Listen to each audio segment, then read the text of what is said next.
Ready. तर नमस्कार. आज आपल्या चंद्रकांत ढगे या यूट्यूब चॅनलच्या प्लॅटफॉर्मवरती नांदेडवरून ज पुयड. गोविंद पुयड हे आज आपल्याबरोबर चर्चा करण्यासाठी आलेले आहेत.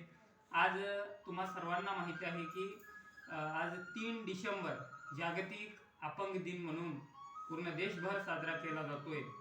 तर आज विविध प्रश्नांवरती चर्चा करण्यासाठी आज आपल्यासोबत गोविंद पुयड आहेत. तर आपल्या चॅनल पाहणाऱ्या प्रेक्षकांसाठी आज दिव्यांगांबद्दल व इतर सगळ्या ज्या महाराष्ट्रातल्या घडलेल्या ह्या जडणघडणीबद्दल, गेल्या मागच्या विधानसभेबद्दल जे काही आपल्या मनामध्ये तुम्हा आम्हा सर्वांच्या मनामध्ये असलेल्या विविध प्रश्नांची उत्तरं देण्यासाठी आज आपल्यासोबत गोविंद पुयड आहेत. तर नमस्कार. नमस्कार सर. तर माझा पहिलाच प्रश्न असा आहे की गेल्या बऱ्याच दिवसांपासून हा प्रश्न आहे की दिव्यांगांची पेन्शन वाढली गेली पाहिजे म्हणून संभाजीनगरमध्ये बच्चू कडू यांनी देखील आंदोलन केलं होतं.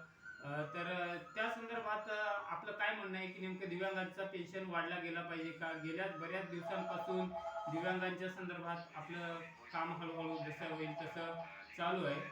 तर आपण काय सांगा? माझं एक म्हणणं आहे, दिव्यांगांसाठी खूप मोर्चे काढलेले आहेत आणि पेन्शन पण वाढ करत नाही. प्रत्येकाला माहिती आहे दिव्यांग हा बेरोजगार असतो आणि त्यांच्या वेदना काय काय असतात ते पण सर्वांना माहिती असते. कारण की आपल्या राजकारणामध्ये पण मुख्यमंत्री उपमुख्यमंत्री सर्वांना पण माहिती आहे.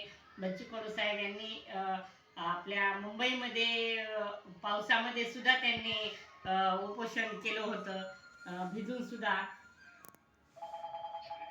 नेमकं मुख्यमंत्र्यांनी जी लाडकी बहीण योजना जी आणलेली आहे, तर आता त्यांचं सरकार आल्यानंतर 2100 रुपये ते लाडकी बहीण योजनेला देणार आहेत आणि दिव्यांग बांधव जे आंदोलन करत आहेत त्यांची 1500 रुपयेच मानधन झालेले आहे. तर तुम्हाला काय वाटतं त्यावरती? मला काय वाटते, लाडकी बहीण हे काम बी करू शकते, रोजगार बी भेटू शकतो लाडक्या बहिणीला. माझं एक म्हणणं आहे, लाडक्या बहिणीला देण्यापेक्षा जर दिव्यांगांना जर 2100 झाले तर खूप चांगलं होईल. कारण की त्यांना पण बेरोजगाराबद्दल आणि त्यांचं राशन पण भागेल. कारण की त्यांना काम व्यवसाय काय भेटत नाही, काही नाही. लाडकी बहीण हे धष्टपुष्ट असते आणि कुठं काम बी करू शकते. त्यासाठी माझं एकच म्हणणं आहे शासनाला की लाडक्या बहिणीला देण्यापेक्षा दिव्यांगांना जर दिलं तर खूप चांगलं होईल. बरं, त्याच अनुषंगाने की ते म्हणतात की त्यांचा एक राजकीय विषय पाहता की लाडक्या बहीण योजनेचं जे मतदान आहे ते जास्त आहे आणि दिव्यांगांचं मतदान आहे ते कमी आहे, म्हणून दिव्यांगांना डावललं जातं का, असं तुमचं काय म्हणणं आहे? माझं तर म्हणणं आहे, फक्त निवडणुकीसाठी लाडकी बहीण योजना काढली होती. कारण की हे दिव्यांग आहे ते खूप वर्षापासून आहे. लाडकी बहीण हे आत्ताच्या या 4 महिन्यामध्ये आलेलं आहे. कारण की दिव्यांग हे खूप दिवसापासून आहे आणि खूप तळमळ करतो दिव्यांग हा. कारण की त्यांचं या 1500मध्ये काय पोट भरत नाही. मला तर असं वाटते की आता जे मुख्यमंत्री होतील त्यांना अशीच विनंती आहे की माझी कृपया करून तुम्ही आमचं मानधन वाढवावं, हीच विनंती आहे. बऱ्याच दिवसापासून दिव्यांगांच्या रोजगाराचा प्रश्न आहे, दिव्यांगाचं सर्वसामान्यांचं आहे, परंतु प्रामुख्याने दिव्यांगांच्यासाठी जे ग्रामपंचायतीचा 5% निधी असतो ते बरेच, आता तुम्ही ग्रामीण भागातून येता, विशेषतः नांदेड म्हणजे ग्रामीण भागातून येतं, मराठवाड्यातून येत आहे. तर कसं वाटतं की ग्रामपंचायत ही निधी मराठवाड्यात देते का दिव्यांगांना? नाही, 5% निधी देत नाही. कोणताही आम्हाला लाभ पण मिळत नाही. फक्त आम्हाला एकच भेटतो लाभ, तो म्हणजे आमची पेन्शन. त्याच्या व्यतिरिक्त घरकुलमध्ये काही फायदा नाही भेटत आणि आम्हाला ग्रामपंचायत पण काही नाही देत आणि समाज कल्याणमध्ये पण नाही देत आणि आमच्या इकडं खूप मोठे प्रॉब्लेम आहेत. कारण की बँकेमध्ये पण लोन भेटत नाही. खूप आम्ही प्रत्येकाला विनवणी केली होती आणि आम्ही व्हिडिओ साहेबांना सुद्धा 5% निधीबद्दल बोललं होतं. त्यांनी पण आमचा काय पुढाकार घेतलेला नाही. जसं की आता लोनचा विषय जर घेतला तर बीज भांडवल योजना जी आहे महाराष्ट्र शासनाकडून चालवली जाते, त्याच्यामधून दिव्यांगांसाठीचीच योजना आहे 1.5 लाखापर्यंतची.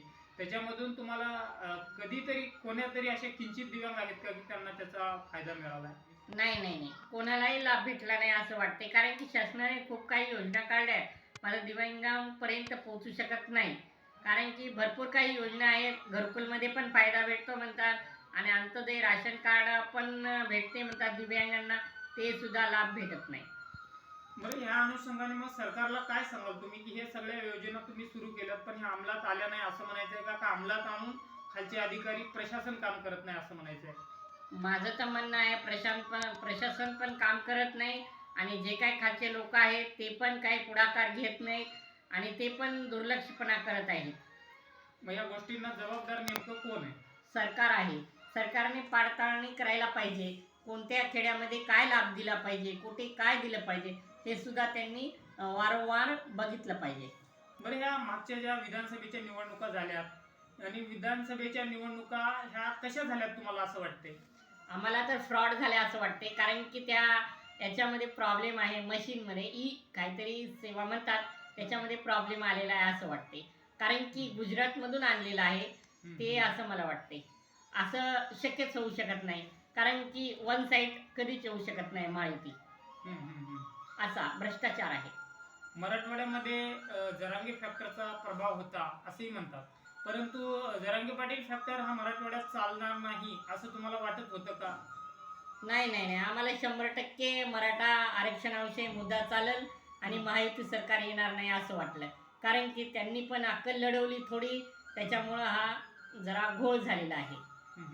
आता जरांगे पाटील इशारा देत आहेत सरकारला की आरक्षण घेणार म्हणजे घेणारच आणि द्यावं लागेल असं म्हणतायत, तर काय वाटते तुम्हाला? एक दिव्यांग म्हणून तुम्ही त्यांच्या पाठीशी उभं राहणार? हो हो, आम्ही तर दिव्यांग संघटने जे काय आमचे पदाधिकारी असतील ते सुद्धा आम्ही पुढाकार घेणार, कारण की आम्हाला पण मराठा आरक्षणासाठी आवड आहे आणि प्रत्येक नागरिक नोकरीला लागला पाहिजे अशी आमची पण इच्छा आहे. पण ते दिव्यांगांना मराठा आरक्षणाचा काही फायदा होईल का? कारण की आमचे दिव्यांग बंधू भगिनी, आमच्या माय बहीण ते पण असतील ना मराठा, त्यासाठी त्यांचा पण लाभ होईल, आम्हाला आनंद वाटेल. बरं, त्याच अनुषंगाने